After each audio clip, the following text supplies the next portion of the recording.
The views and opinions of this broadcast do not reflect the views and opinions of Armed Media, New Productions, and its affiliates. Enjoy the show.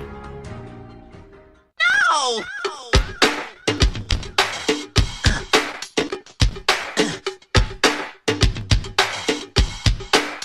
I'm going down to Alphabet Street. I'm gonna crown this girl that I meet. I'm gonna talk so. Hello, everybody. It is, oh my gosh, already May 15th. There is no snow on the ground in Minnesota because it is no longer April. And Prince did not sing about sometimes it snows in May. It was in April.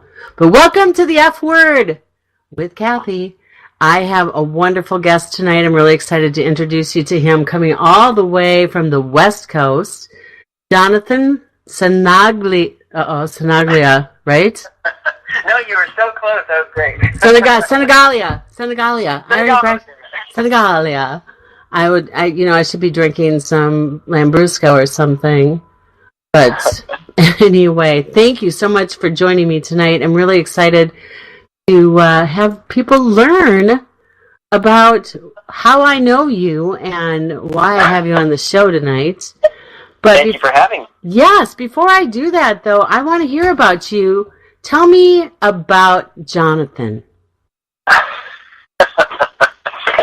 Well, I started my career as a high school economics teacher. Okay, so high school economics. I'm going to share something with you about me, okay, because usually everything comes back to me anyway.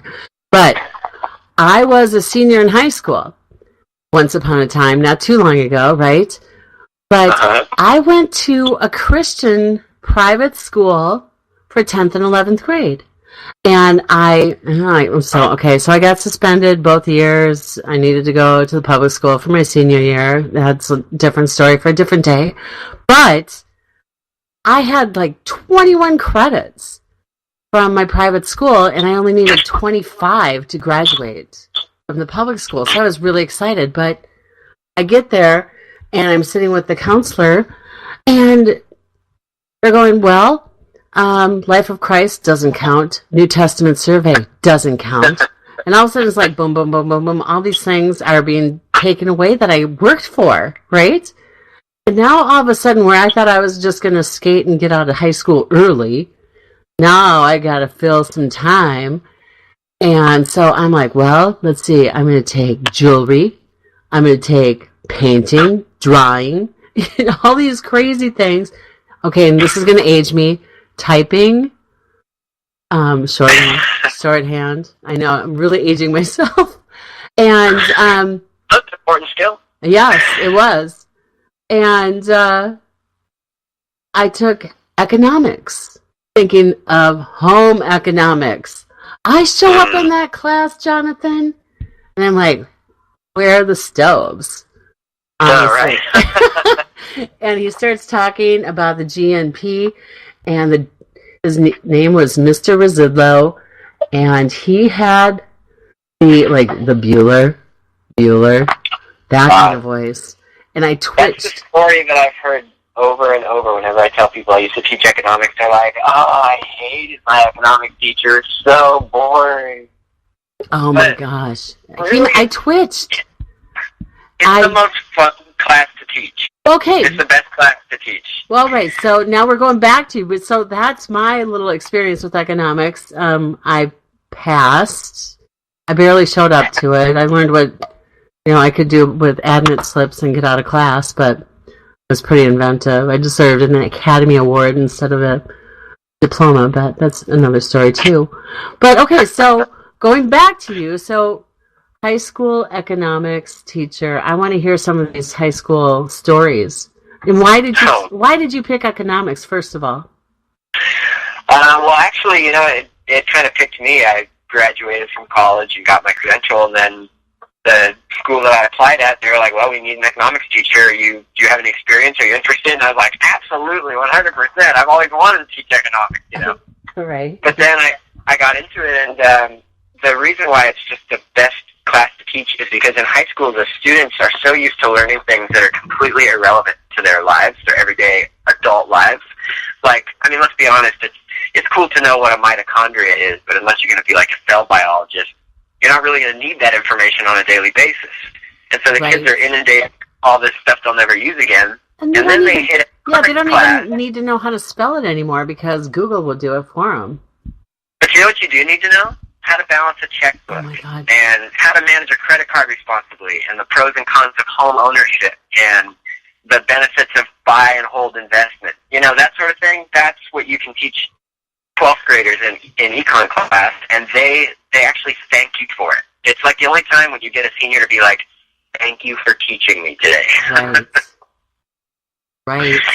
And you know what? So people that have listened to the show for a while know that, I mean, I started, a year ago with the Financial 15 on another show, but the financial literacy part is something that I am absolutely passionate about because it is so important, because the reason why you and I are going to become best friends, because honestly, with what I'm doing with the WCBA, that's World Club Basketball Association, people, WCBAinternational.com, check it out.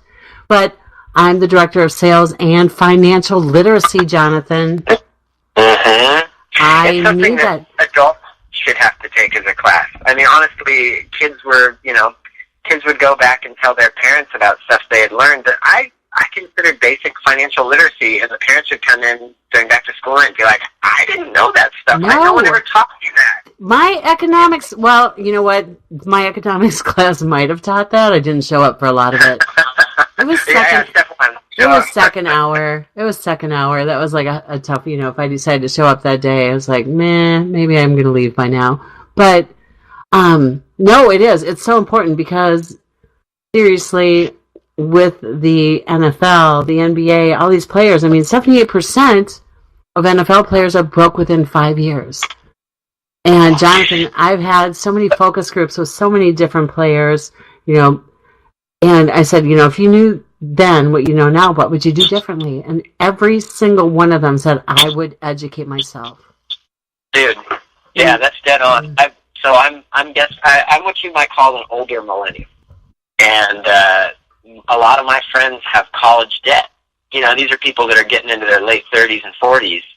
And they're like, no one ever told me in 12th grade that when you sign up for college debt and they tell you you don't have to pay a dime for 10 years, that, you're signing up for something that you might be paying off into your 50s. Oh, yeah, right. They tell an 18-year-old to sign on the dotted line. A significant percent of college kids have $7, $8, $9 in credit card debt. Mm-hmm. Not to mention, just not understanding how taxation works and how to use the tax code to your advantage, and just all the things that can benefit you going forward. Well, and that's okay. So that's another thing. So in economics, did you teach them about FAFSA? That's an F word, by the way, everybody. Talked about it before. We would touch on it. In the 12th grade class, I try to cast a wide net, so I didn't want to get too in the weeds with any one topic. Right. So when we would talk about taxation, it was really just introductory stuff. Right.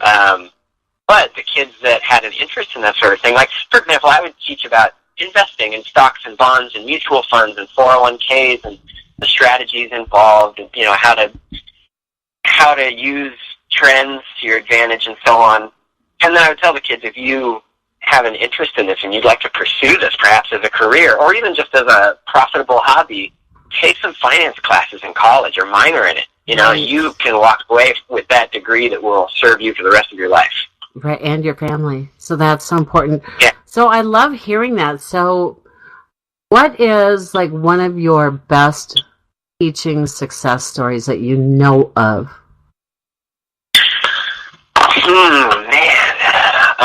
Well, aside from just watching students that would come in with no appreciation whatsoever for the subject matter, and then by the end of the course, they're like, oh my God, I feel like I just understand the way the economy works now. I understand the point when you're talking about drugs, so just to give you an example of a year, I was teaching when the Great Recession got started, and there were all these debates about public policy and how do you react to a recession as a government. How much regulation should you put into place, and what should you do with the banks, and is it wise to nationalize the banks, or is it wise to bail them out, or should we not do anything and let the free market heal itself? And all these big questions, Keynesian economics, and all, and the kids who were coming in, basically at a time when they're being told, like, there's no guarantee you're ever going to get a job. Right. You're going to graduate from high school with a diploma, and the economy is just in ruins right now.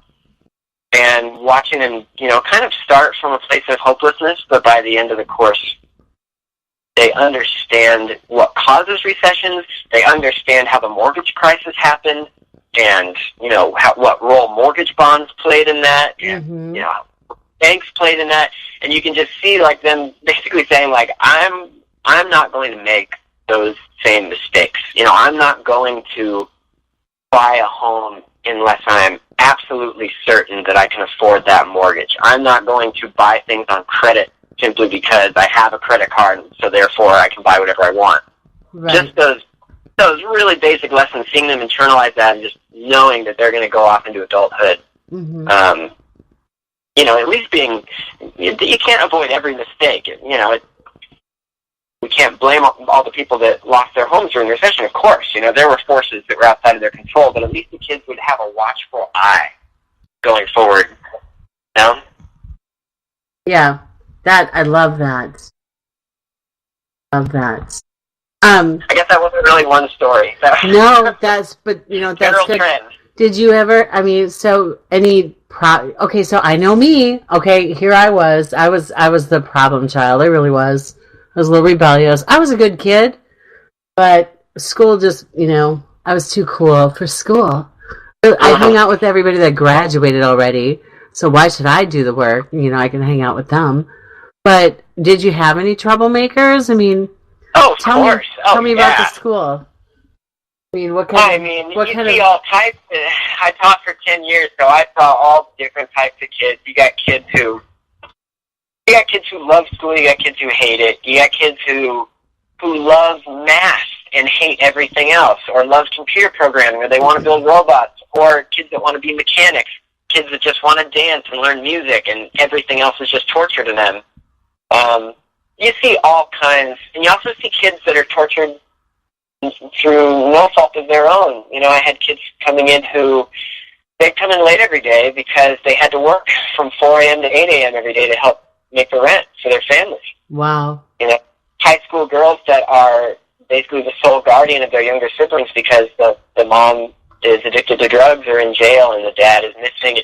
There's just all different types. I taught at Menlo Atherton High School, which is one of the most diverse campuses in California, because it's the main high school for Menlo Park and Atherton, which is an incredibly wealthy community, but also the main school for East Palo Alto.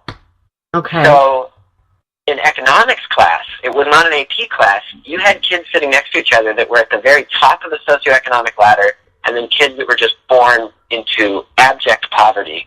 Wow. And we would have discussions in that class where both members of those populations had something to learn from the other. And they would share their opinions on why people who are in poverty remain in poverty, and how people find success and why that is. And the spectrum of opinions that you would hear in that class is just such a healthy environment to have people that age debating that topic. Wow. It's something that I wish adults could debate with a cooler head, Exactly. First of all, one of the things listening to you talk, I want to say thank you. Because I think teachers are so underappreciated, and you have literally one of the most important jobs. Sadly, so many parents, like you said, parents are absent or whatever. Sometimes you're one of the only positive influences on a lot of kids' lives. And that's why I said successes that you know of, because I can guarantee you that I mean, I have a teacher from my 9th grade social studies, Mr. Gallner, who's still, I mean, he made a huge impact on my life. And I would today just say that to him. I mean, there's always going to be that teacher. So, I mean, when you think about it, there's kids that are looking back at you. It's like, thank God. Well, you know what's really cool? It used to be, like, teachers really don't get a ton of positive reinforcement. Like, the teaching staff gives each other positive reinforcement, but really, it's not like the kids are coming to you every day and, you know, oh, Mr. Senigaglia, I got to shake your hand. Thank you for that incredible knowledge you just bestowed upon me. You know, they don't think about it as a service. They think about it as a chore. They don't want to be there most of the time. Right. But 10, 15, 20 years later, they become these fully functional adults, and maybe, just maybe, as a teacher, you planted some seed in their mind, or at least at the very least, gave them critical thinking skills to help them sort fact from fiction in this era that we live in, where there's so much, you know, right, stuff on the internet not true or stretches the truth. Just give them some ability to see what is true. Uh-huh. But as a teacher, you never know what happens to them. So you just got to give them the lesson and send them off. You know, they set sail down the river of life, and you never see them again. But one thing that's cool is with Facebook now and with social media, I do actually get to see. You know, some of them come back and friend me, and 10 years, 15 years later, I'm like, oh my God, look, little Joey grew up to be, you know, Vice President, mortgage banker. Wow, who knew that kid was a punk? Right. It was like Spicoli on Fast Times at Ridgemont High. What in the world? He's such a stoner. Actually, now look at him. In my new capacity, you know, I'm no longer a teacher. I left the classroom, but in my new capacity, a student who grew up to be a commercial real estate broker reached out to me and was like, hey, Senigaglia, oh my God, you're like working in real estate now. You're working in taxes. Let's have coffee together. And so now him and I are like doing stuff together. It is how cool. It's the coolest thing to see that, to see him as an adult and to help him get a leg up in business, and, you know, introduce him to my connection. It's fabulous. That is so neat. Well, Matt, you know, one of the things I've noticed about my kids, I've got 3 boys. Now my oldest, it's so funny to see how responsible they've become. Oh, that's great. You know, these grown men, and they're wonderful. And, you know, like my oldest, for example, I mean, he graduated with high honors, and he went to the University of Minnesota, got an architect degree. Has been traveling all over the world, working remotely. He and his girlfriend, I mean, they're going to be back in New York. So they've been gone in New York for 1.5 years, traveling. And they're going to go back, and he's going to be just like, wait, what? Why am I not? I mean, think about making Manhattan money while you're living in Vietnam. Can you imagine? Oh, that is so cool. But it's so funny because, like, financially, you know, he's very stingy. And I don't mean that in a bad way, but he's very frugal. That's a better word. Where my middle son, he is more lackadaisical about it. My youngest son just got out of basic training, and he's in college now, and he's a little more spendy too, but he's very hardworking. So he likes money. He likes to make a lot of it. So they come out exercises, don't they? Yes. So it's I want all of them to get in financial services in some way, shape, or form. They're like, no, that's fine, Mom. Yeah, that's fine. But so now, what? You know, parents. You know, we all want things for our kids, and all want the best for our kids. Yeah. Now, speaking of kids, I would love to hear about your family. Kids, marriage. What do you? Well, I'll tell you about it, but before I do, just kind of a note about, yes. You know, about parents and training your kids to be financially responsible. Uh-huh. You know, I used to do this activity with the seniors. It was actually the first thing I would do in the econ class, and it's something that I wish all parents would sit down and do with their kids when they're like 16 or 17. Okay. which is basically you have the kids take out a sheet of paper and just start writing down, pretend the kid is 30 years old, and write down all the expenses the kid is going to have at age 30. Mm-hmm. And, have them pick a job. What job do you think you want? It's okay if that's not really the job you're going to have, but what job do you think, And make sure they pick something real, not like, rapper or basketball player. If the kid's really going to be a rapper, that's great. I don't want to burst their bubble, but, Right. most kids aren't. So, he says, I'm going to be a pediatrician, and I'm going to live in Phoenix, Arizona. Okay, now go on Craigslist and look up how much is a 2-bedroom apartment or a 3-bedroom apartment or a house in Phoenix, and write that down. Hey, do you think you want to own a home when you're 30? He's like, I don't know. It's like, all right, well, this is the first time we're thinking about this, so let's think about it. If you want to own a home, you're going to need a down payment. So do you think you're going to have that kind of money by the time you're 30, or, are we going to be able to help you with that as parents? And then also that's going to take credit. Do you know what credit is? Just kind of like getting them thinking about it. And then write down other expenses. How much do you spend on food every month on that child of yours? Write that down. It's a good chance as a parent, too, to show them how expensive they are. It really dawns on them what you Right. spend on your child. It's like, man, Mom, and then how do you do it? Cell phone, internet, cable, car payment, insurance, all the bills, And then, are you going to have some college debt you're going to have to pay off? How much is that monthly payment? What are you going to be comfortable with? And you just lay all that out for them just so they can see what an adult actually owes every month. Just for the bare bones, not even counting like fun, or new clothes or anything like that. Right. Doing that activity with them was a real eye-opener. And also you can look up the hourly wage or the salary of the job they said they want. Right. And break it down month to month and take out 30% for taxes and then show them, like, here's what you will have left after all your expenses. And they're like, holy crap, I only have, $400 left. I thought I was making $4,000 a month. What happened to all my money? Mm-hmm. Like, exactly. Yeah.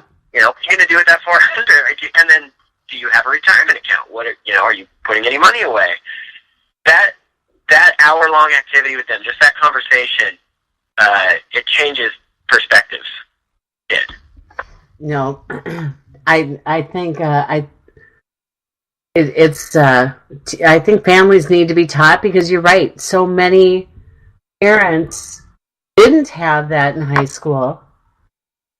So there's just such a huge gap. There's such a huge gap of, I hate to use the word ignorance, but that's the word. I mean, people just are financially ignorant. They don't know what they need to do to get to where they want to be a lot of times. Well, there's also so much cultural pressure for these 12th graders to go to a 4-year university or an Ivy League. Right?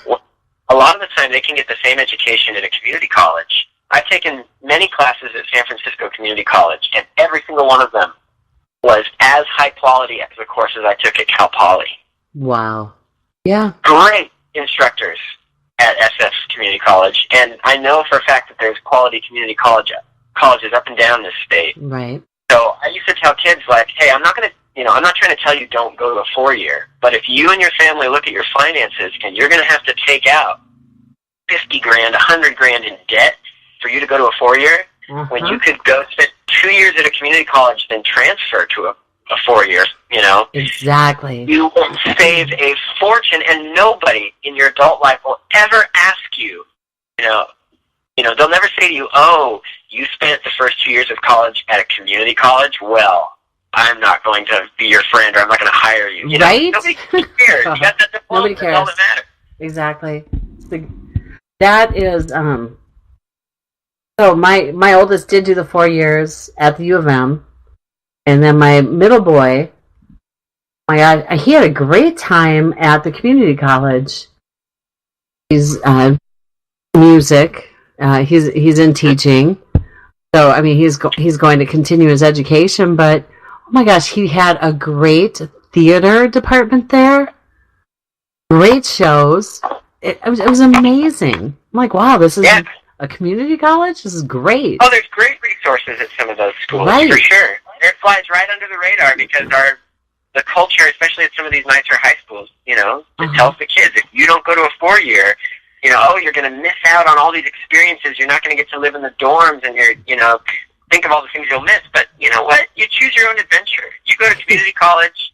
That's all you're ever going to have known. It's going to be a beautiful experience. You're going to walk away from it thinking, that was amazing. I learned a lot, and I did it my own way. And And so learning is learning. As long as you're learning and yearning to continue to grow, you're going to continue to learn. So I think it's really important to really. I don't think enough people tell them that.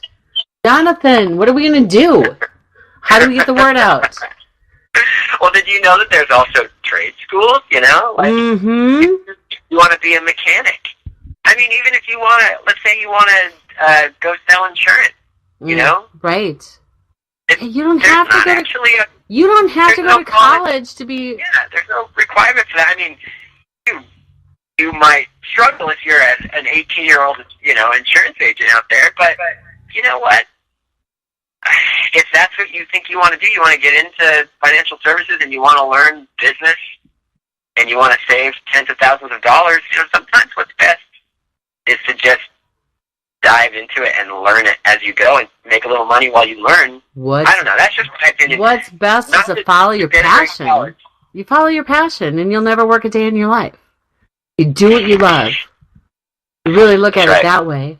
That's what I always tell people. It's like if you do what you love, you're never going to work. You might work hard at what you're doing, but when you lay down at night and you're exhausted, you feel good about the day. That's right. That is absolutely true. Because when I know that in my industry, your industry now, when we're helping people sleep better at night because they're not going to outlive their income, we can help them with what happens if they pass away too soon. But then also, people with their own businesses, like you mentioned, I mean, people doing what they want to do. And this is going to lead me over in a little bit to what you do now. But I kind of want to hear why and how you got into what you're doing now, because you went from being a teacher. Why is that so important to what you do now? Well, what I do now is I'm a business consultant and a tax consultant. And are you a tax advisor? Yeah, I basically educate people about opportunities in the tax code, opportunities as business owners that are usually overlooked, and help them take advantage of these things. Basically, help them use the tax code to their advantage. Take the time to educate them. Or, I feel like I'm still an educator even though I'm not public school anymore. I take people who haven't heard of something or people that don't really have a firm understanding of this opportunity, and I break it down into language that regular people can understand. There are opportunities for business owners, for property owners, for people that are hiring. All these opportunities that have been put out there by Congress or by the IRS even, allowing people to take tax credits and tax savings and tax efficient ways to deal with real estate and inheritance. But if you Google this stuff, you find the most jargony websites that are really only written for tax professionals to understand. And even then, it's too thick. I like to take that material and do the same thing for adults that I would have done for my 18-year-old students, which is break it down into language that you can sink your teeth into and understand. And really, what you end up walking away with the client or whoever I talk to, even if it's somebody that I don't end up doing any business with, but I at least educated them or made them feel more informed.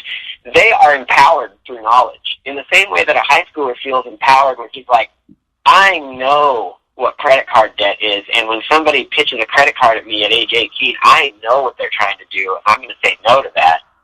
A business owner or a property owner feels empowered because they can navigate that labyrinth of tax code, and they understand it better. They know the opportunities that are out there, and that's all I really want, for people to feel empowered through knowledge. Well, because they're walking around, and the word again I think of is ignorant. I mean, you don't know. You don't know what you don't know a lot of times, and so you're completely ignorant of things that could improve your standing and what you're doing. So when I asked you if you're a tax advisor, I mean, you're not a CPA. You're not. I'm not a CPA. So you don't sit down and do people's taxes. I want to make that clear to people. I do not. And in fact, I don't actually give tax advice. I don't tell people, here's what you should do with your taxes. Mm-hmm. But you're able to help people. Specifically, yes, I mean, we're going to talk about the groups of people that that you help and a little bit how. But how did you get over into this side of the business? Well, it's not a very glamorous tale. It's actually my father started the company 25 years ago, and when I was a teacher for all those years, and after doing it for 10 years, as much as I love teaching, I was feeling pretty burned out. I have a 3-year-old and another baby on the way. Oh, right congratulations! Now. Oh, thank you. Okay, I need to ask, boy or girl? We just found out last night it's going to be a boy. Oh my gosh, and your oldest is a girl? No, the oldest is a boy too. Oh my gosh, you have 2 boys. You got 2 little boys. Oh my gosh, congratulations. Hey, I have 3 boys. They're pretty awesome. I don't know any different. All I know is they are the best men to their girlfriends that I'm just so proud. So that's all you can hope for is that they're good men, and I have a feeling that they will be, and they'll be responsible. We're trying to we just told our 3-year-old like 4 days ago that he's going to be a big brother, so we're in processing mode right now. Oh, wow. But we're talking to him like this is going to be all of our baby. This is our baby. You have a role to play in this. You're a big brother, and you know what that means. And so now, just today he was like, "Mommy, Daddy, I thought of what we should name the baby. I have the name." We're like, "Yeah, what should we name the baby?" And he said, "Jim Fred." Jim Fred. Oh, yeah, that's cool. We'll consider that. We'll add that to the possibilities list. Yep, that's cute. Well, so when I was little, I grew up a little girl, by the way. So I only wanted a little brother, and I was 3. And my mom, and back then they didn't find out. So she's like, "Oh gosh, what if it's a girl?" Because all I talked about was my baby brother that I was going to have. And she brought me one. And he got a little bit older, and he pulled my hair and stuff, and I asked her to take it back for a sister. I don't like that. Can I have a sister instead? Mom? So, you're in for this wonderful, exciting, emotional roller coaster with 2 of them, because I'm sure your wife, I remember being, having my first one and then getting pregnant with my second one going, how can I possibly love another one as much as I love? And it's amazing. Man, we've got some friends who just had a second one, and we were like, "So how much more work is it? Is it like double the work, triple the work?" And she was like, "Exponential." Right. And you want to think because how's your sleep going? And she was like, "Next question." Yeah, what's that? No, and you want to think that this big brother is going to be so protective and so wonderful to his baby brother? Think again. Yeah. Well. Do you have siblings? Jack, our oldest one, he's a sweet boy. He's very kind. I have a lot of hope that it's going to be a really sweet relationship between those 2. But we'll see. You never know. You never know. So no, my oldest was always sweet. Everybody called him the gentle giant, big sweetheart. And then he bit his brother on the foot and blamed it on the cat. So that's great. Yeah, and I go, "You're 5. Are you kidding me?" He's like, "Your brother is like 5 weeks old." I was so goodness. I was horrified. And Lesson number 1, don't bite the baby. Yes, don't bite the baby. So, okay, let's go to our next segment of what we wanted to talk about. So, business owners out there have such an opportunity getting to know you. And I, through a friend of mine, got to know Jonathan. And Jonathan works with Jeff. And Jeff Tatros, shout out. One Point Insurance or One Point Business. They do some amazing things for business owners that I'm literally, Jonathan, I just kind of want to throw it over to you because, like, for business owners, when you are looking, when you're talking about these different savings, well, I mean, let's just kind of walk through a day in the life of you. What are you doing? Let me give you more generally what we do. Okay. So people can kind of wrap their brain around it.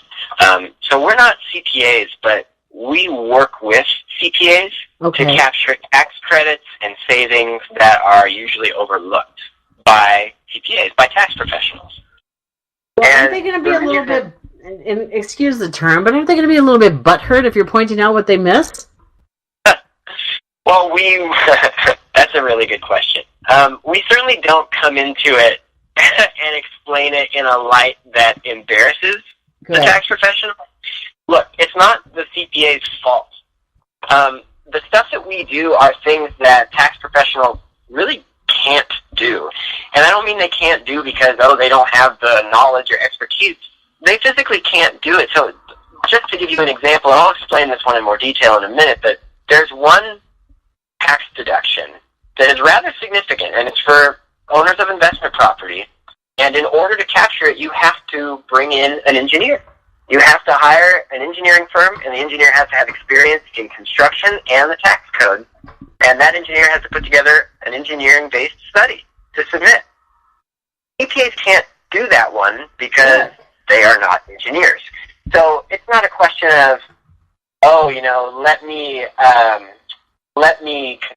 with CPAs and I'll show you that I can do more than them. It's not about that. Most of our business comes directly from CPAs who outsource to us because the CPA looks at their client and says, I know you qualify for this opportunity, but I can't do it for you. Let's bring in Jonathan.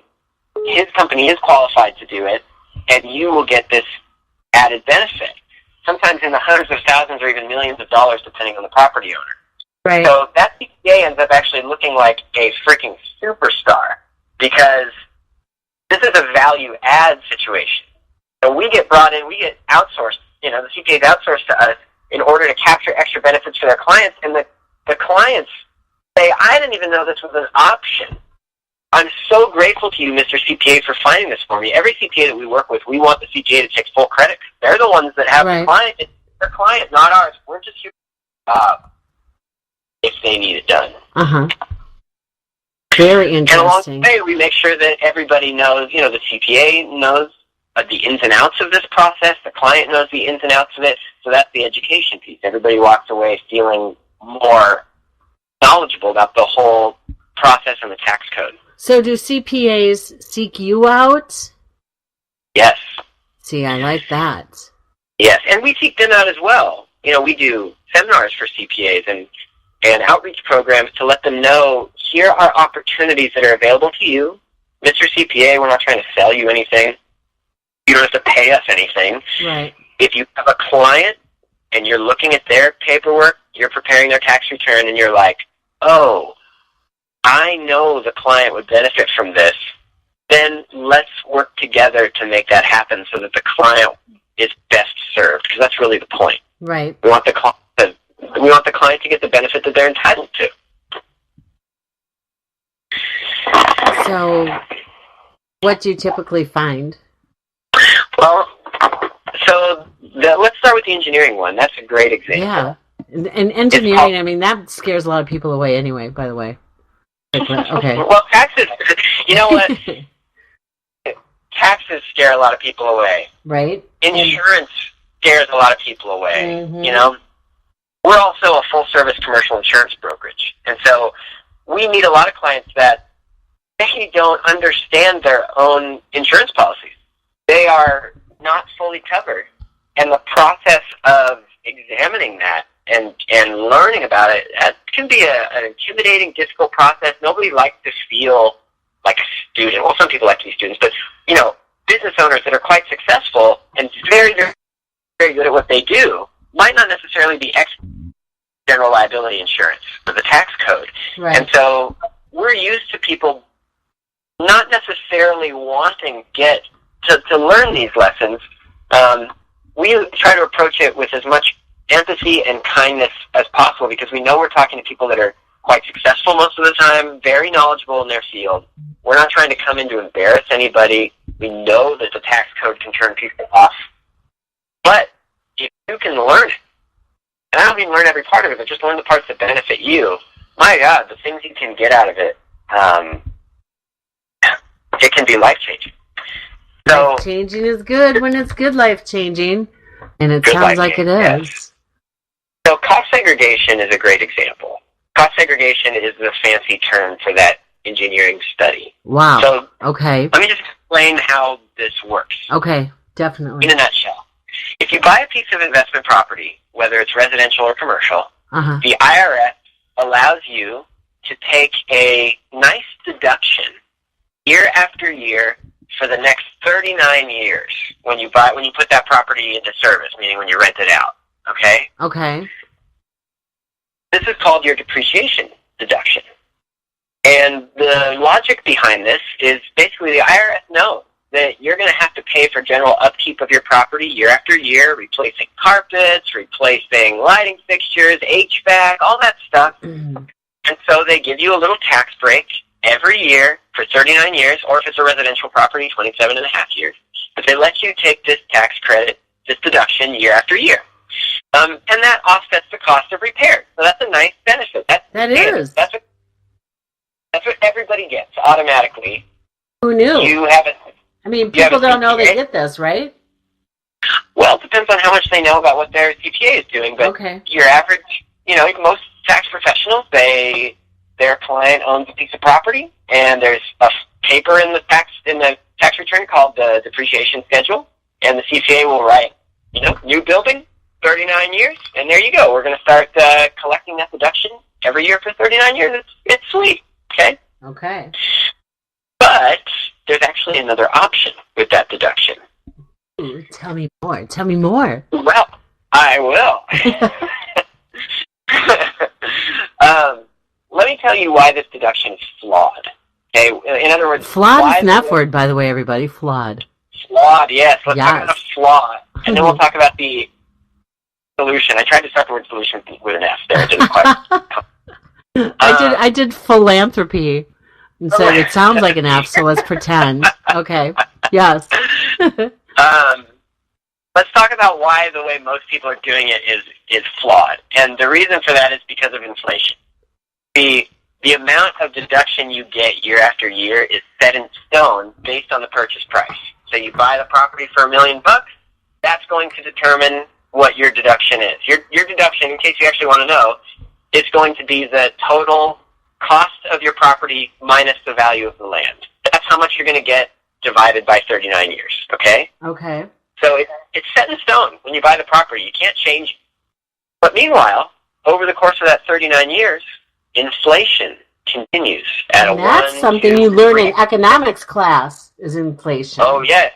Yes, I don't know if you realize you were coming to econ class tonight. It's about time I did, since I skipped all the time. Our money loses value every year. Yes. It's guaranteed. As long as the economy continues the way it normally continues, inflation is going to happen. Which means every year, that deduction, which is set in stone, is going to be worth less than it was the previous year. The cost of labor will rise every year. The cost of materials will rise every year. But your deduction that the IRS has set aside for you to pay for those things remains static. And therefore, it's degraded year after year by inflation.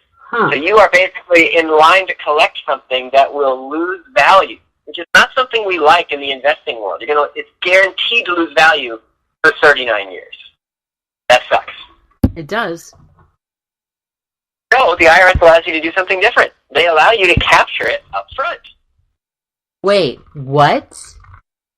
The benefit The of IRS capturing- wait, so the IRS lets you do something good? I mean, that's like one of those weird things, because none of us are happy about paying taxes ever. That is correct. The IRS only lets you do this because there was a lawsuit. Oh, okay.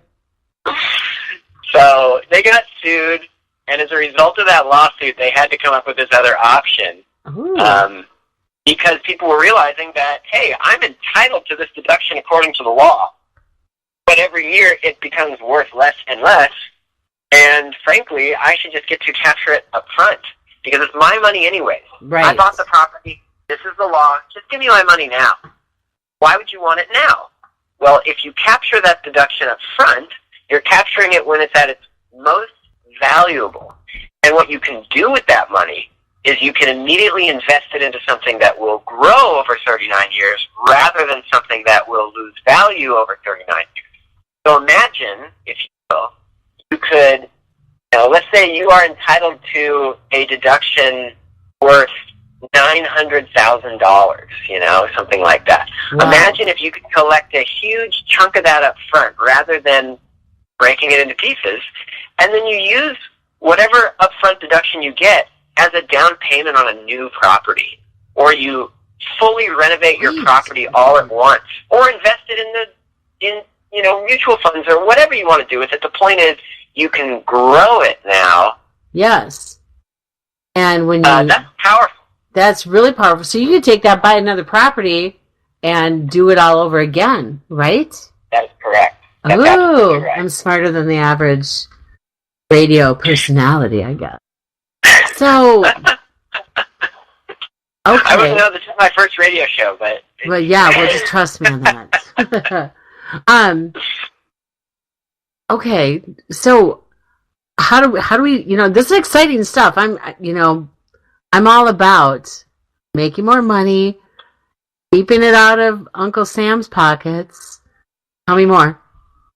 That's right. And what's great about this is it's not a loophole. It's not, you're not taking anything from the IRS, really. Mm-hmm. They're still getting exactly what they would have gotten, and you're still getting exactly what you would have gotten. You're just getting it now so that you escape inflation. There's a whole chapter of the IRS audit guide that lays out how to do a quality cost segregation study. And I'm going to go right out and read that. Not. You don't have to. We Good. read it. We follow that code to the letter. So this Okay. is not the kind of thing that's done slipshod. Everything we do is heavily documented. And basically what you have to do to capture this money up front is you have to hire an engineer. Uh-huh. By the way, that's what we do, Mm-hmm. among many other things. But you hire an engineer with experience in cost segregation to write a report where they break down every single component of your property. And they lay out the actual depreciation schedule of each of those components. So, for example, your carpet. In 39 years, you're going to replace those carpets, 10 times? Hope so. So, Gross. if you do this the standard way, the way that most tax professionals do it, simply because that's the default, in year 39 of owning that building, you're still waiting to capture the original deduction for those original carpets that you replaced 10 times over already. That's not very logical. No. So why not take every part of that deduction that belongs to carpet and accelerate it so that you collect it in the first 5 years, so that you can actually use it to, pay to replace your carpet, right? Oh my gosh. Novel idea. That's the logic behind it. You just have to have somebody with experience in construction to break down your whole property, look at the blueprints, and basically write a 50-page study that the IRS deems acceptable and follows all their benchmarks. And if you do that, then congratulations, you now can claim this money up front and you can invest it. Wow. Pretty sweet. How do they get this? How do you get it? Yeah. How do they tell us what's the secret sauce, Chuck? Where do they secret go? sauce? What can they do? Who do they call? Well, call me. Okay. Send me an email. I'll help you. Yeah, seriously, if you're out there and you own a piece of investment property of any shape and size, then it's worth at least doing a proposal. And by the way we operate is there's no cost up front. This is not the kind of thing where we sit down with the client and in the first meeting we tell them to sign something. This is where the education piece comes in. And that's where you excel. Okay. We start just explain, hey, here's what's available to you. This might be an option for you. You own a property. It probably qualifies for this unless you've had it done already. And then all we do is we ask the potential client for their depreciation schedule, really just one document from their tax return. And with that, we make a full proposal with real numbers. And then, this is really crucial, we bring in their tax professional. We are not competing with the CPA. Good. We are not trying to replace the CPA. We have no interest in that at all. CPAs are partners with this. We will never move forward with a client without the CPA's blessing. We want the CPA to look at everything we do. We want the CPA to advocate on behalf of the client and ask the kinds of questions that only a tax professional would think to ask. Because here's the reality, cost segregation is not for everyone. Right? Anytime you hear a financial services professional tell you that their service it's for everyone, one size fits all, every single tax person in America can benefit. Run fast. You know it's a scam. Yeah, we never operate like that. We want a long discovery phase, and the whole discovery phase is free. So we'll have as many conversations with the tax professional and the client and their financial advisor, whoever they want us to talk to, so that all the information is out there. We learn everything we can. The CPA knows their tax situation intimately. We don't. We're just there to do a job if the client and the tax professional agree that it should be done. And then we will do it if they want. Well, right, and there's no obligation, right?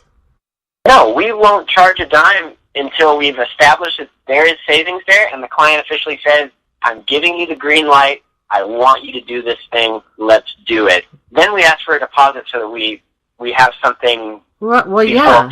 You gotta have something to hold on to. Because you're doing all the work. I mean, all of a sudden they get all this and they're going, crazy, see ya.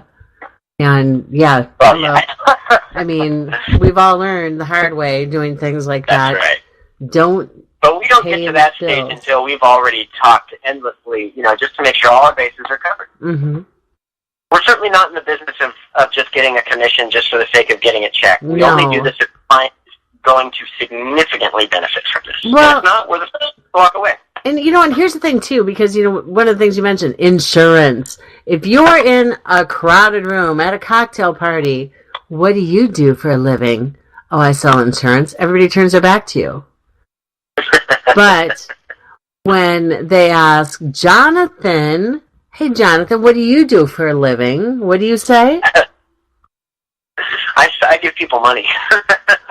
And everybody turns around and goes, wait, what?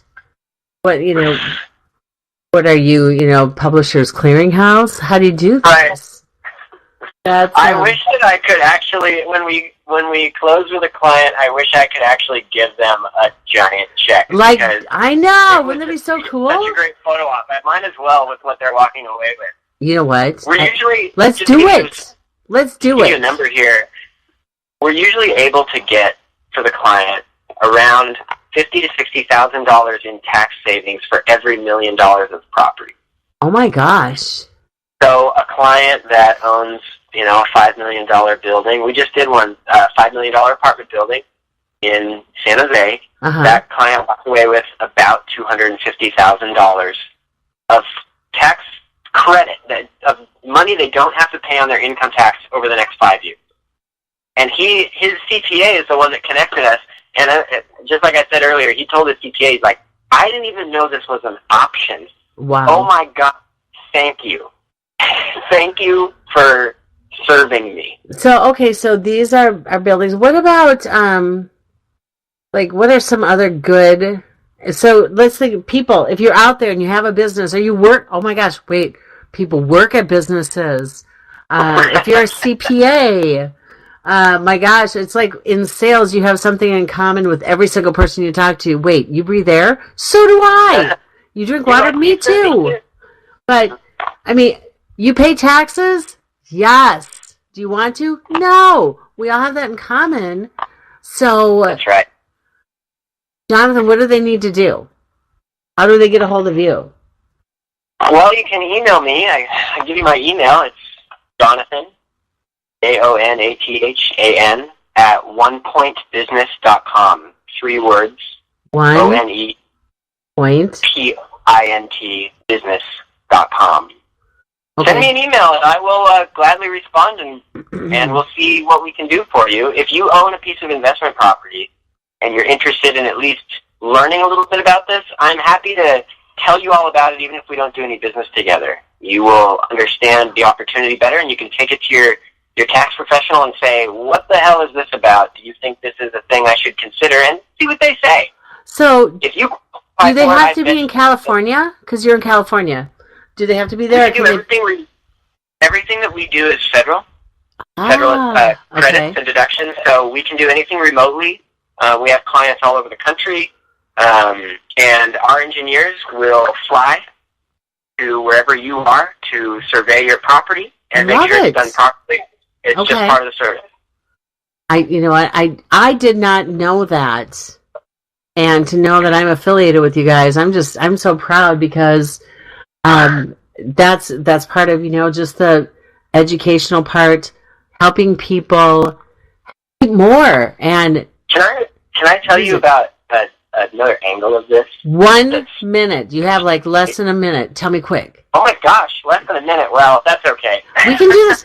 Jonathan, here's the cool thing is I'm the boss of this. No, I'm just kidding. Okay. Actually, I need to put a special shout out to Joe Savino and Jim Bell because they're the boss of me because they do such a great job with Armed Radio, Global Network, all the wonderful shows that they put out there, but they give me an opportunity to get some great things out there. I will have you back because we've got a lot of different things. And also, I think we need to do a webinar.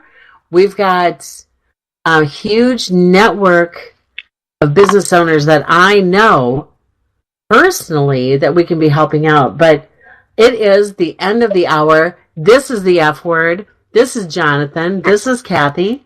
And we want to say thank you. For having me. Hey, thank you. You really made a difference tonight. Thank you so much. My pleasure. Bye now, everybody.